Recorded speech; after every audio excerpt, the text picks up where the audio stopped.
पूज्याय राघवेन्द्राय सत्यधर्मरताय च भजतां कल्पवृक्षाय नमतां ಕಾಮಧೇನುವೆ. ರಾಯರಿದ್ದಾರೆ, ರಾಯರಿದ್ದಾರೆ, ರಾಯರಿದ್ದಾರೆ. ಎಲ್ಲರಿಗೂ ಒಳ್ಳೆಯದಾಗಲಿ.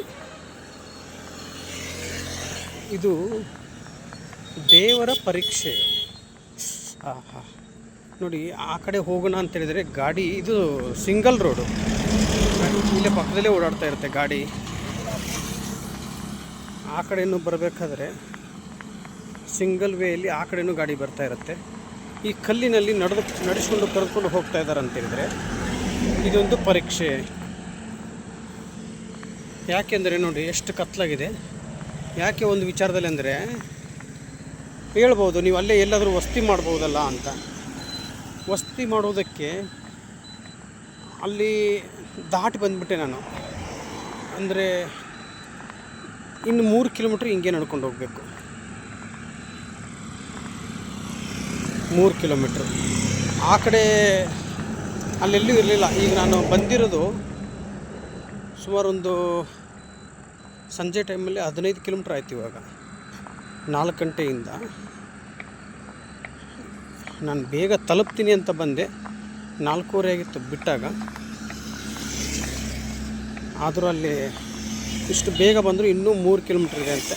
ಆ 3 ಕಿಲೋಮೀಟ್ರಲ್ಲಿ ನಾವು ಕರೆಸ್ಕೊಂಡು ಹೋಗ್ತಾ ಇದ್ದಾರೆ. ಅಂದರೆ ಇದು ರಾಯರದು ಮತ್ತು ಶಿವದೇವ್ರದ್ದು ಒಂದು ನಮಗೆ ಮಕ್ಕಳಿಗೆ ಹೆಂಗೆ ಎಕ್ಸಾಮ್ ಕೊಟ್ಟಿರ್ತಾರಲ್ಲ ಆ ಥರದಲ್ಲಿ ನಮಗಿದು ಎಕ್ಸಾಮು. ಇದ್ರಲ್ಲಿ ನಾವು ನಡೆದುಕೊಂಡು ಹೋಗಬೇಕು. ನಡೆದುಕೊಂಡು ಹೋಗಲಿಲ್ಲ ಅಂದರೆ ಈಗ, ಯಾಕಂದರೆ ಇಷ್ಟೊಂದೆಲ್ಲ ಪಾಪಕ್ರಮಗಳು ತೊಗೊಂಡು ಹೋಗ್ತಾ ಇದ್ದೀವಿ ಅಂದರೆ ಇದೆಲ್ಲ ನಮಗೆ ಸಹಜ. ಅವ್ರು ನೋಡ್ತಾರೆ. ಇನ್ನೊಂದು ಮಾತು, ನಿಮಗೆ ಮೋಸ ಮಾಡ್ಬೋದು. ನಾನು ಕಾರಲ್ಲಿ ಹೋಗೋದು, ಬೈಕಲ್ಲಿ ಹೋಗೋದು, ಯಾರಾದರೂ ಡ್ರಾಪ್ ಕೇಳ್ಕೊಂಡು ಹೋಗ್ಬೋದು, ನಿಮಗೆ ನಾನು ಪಾದಯಾತ್ರೆ ಮಾಡಿದ್ದೀನಿ ಅಂತ ಹೇಳ್ಬೋದು. ಆದರೆ ದೇವ್ರಿಗೆ ಹೇಳೋಕ್ಕಾಗತ್ತಾ? ದೇವರಿಗೆ ಹೇಳುವುದಕ್ಕಾಗೋದಿಲ್ಲ. ಅವ್ರು ನೋಡ್ತಾ ಇರ್ತಾರೆ, ನೀನು ಹೆಂಗೆ ಬಂದು. ನಾನು ನಿನ್ನನ್ನು ಕಲ್ಲು ಮುಳ್ಳು ಅಂತ ಸುಡು ಬಿಸಿಲಲ್ಲೂ ಉರಿ ಬಿಸಿಲಲ್ಲೂ ನಿನ್ನನ್ನು ನಡೆಸಿದೆ ಕಂದ. ನೀನು ನಡ್ಕೊಂಡು ಬಂದಿದ್ದಕ್ಕೆ ನಾನು ಎಷ್ಟೇ ಕಷ್ಟ ಕೊಟ್ಟರೂ ನೀನು ಹಿಂದೆ ಇಟ್ಟು ಹಾಕಲ್ದೇ ಮುಂದೆ ಇಟ್ಟಿರೋ ಹೆಜ್ಜೆ ಹಿಂದೆ ಇಡಲಿಲ್ಲ ನೀನು.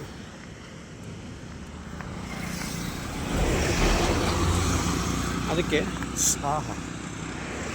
ಇರಲಿ. ಇದು ಈ ಕಲ್ಲಿದೆ ನೋಡಿ, ಈ ಕಲ್ಲೇ ಚುಚ್ಚೋದು ಜಾಸ್ತಿ. ಯಾಕಂದರೆ ಇವಾಗ ನಮಗೆ ದೇವ್ರು ಒಲಿಬೇಕಂದ್ರೆ ಅಷ್ಟು ಈಸಿಯಾಗಿ ಒಲಿದು ಬಿಡಲ್ಲ. ಆ ಥರ ಆಗಿದ್ದರೆ ಎಲ್ಲರೂ, ಎಷ್ಟೋ ಜನಗಳು ದೇವ್ರು ಒಲಿದು ಬಿಡ್ತಾಯಿದ್ರು. ಇವತ್ತು ನಮಗೆ ಅಲ್ಲಿ ಪ್ರತ್ಯಕ್ಷವಾಗ್ತಾ ಇದ್ದಾರೆ ಅಂತ ಹೇಳಿದರೆ, ಇವತ್ತು ನುಡಿದಂಥ ಮಾತನ್ನು ಸತ್ಯವನ್ನು ಆಗ್ತಾಯಿದೆ ಅಂದರೆ ಅದೆಲ್ಲ ರಾಯರಿಚ್ಛೆ. ಮತ್ತು ಶಿವದೇವರು ಇವತ್ತು ನಾವು ಇಷ್ಟು ನಡೆದುಕೊಂಡು ಹೋಗಿ ಅವ್ರನ್ನ ಒಲಿಸ್ಕೊತಾ ಇದ್ದೀವಿ ಅಂದರೆ,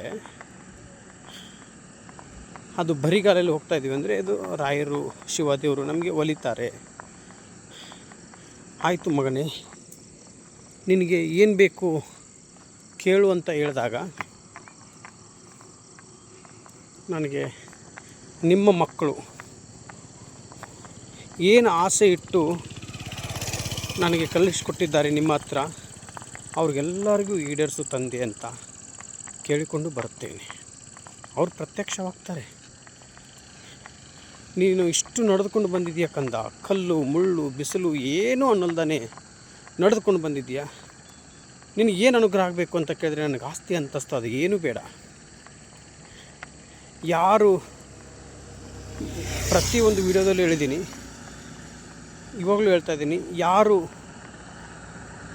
ಆಸ್ತಿಯನ್ನು ಕಳೆದುಕೊಂಡಿದ್ದಾರೆ, ಕೋರ್ಟ್ ವಿಚಾರದಲ್ಲಿದೆ ಅಂತ ನನಗೆ ಕರೆ ಮಾಡಿದಾರಲ್ಲ ಅವ್ರದ್ದಾಗಲಿ, ಮತ್ತು ಮಕ್ಕಳನ್ನ ಕಳೆದುಕೊಂಡಿರ್ತಾರೆ, ಅವರ ಮಗಳು ಅವ್ರ ಒಟ್ಟಿಗೆ ಸೇರಬೇಕು ತಂದೆ ತಾಯಿ ಹತ್ರ.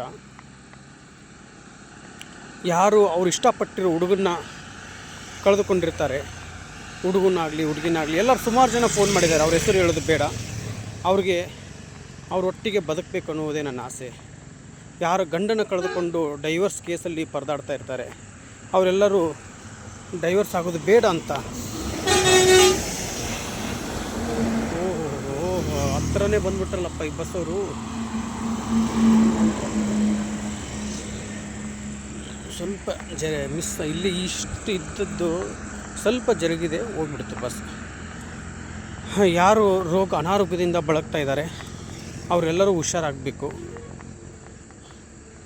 ಅಂತ ಶಿವದೇವರಲ್ಲಿ ಕೇಳ್ತೀನಿ. ನನಗೆ ಪ್ರತ್ಯಕ್ಷವಾದಾಗ ನನಗೆ ಬೇಡ ತಂದೆ, ನನಗೇನು 86 ಆಯುಷ್ಯ ಕೊಟ್ಟಿದ್ದೀರಾ, 86 ವರ್ಷ ಅಷ್ಟೇ ಸಾಕು, ನನಗೆ ಯಾವ ಆಸ್ತಿ ಅಂತಸ್ತು ಬೇಡ, ಎಲ್ರಿಗೂ ಒಳ್ಳೇದು ಮಾಡು ತಂದೆ.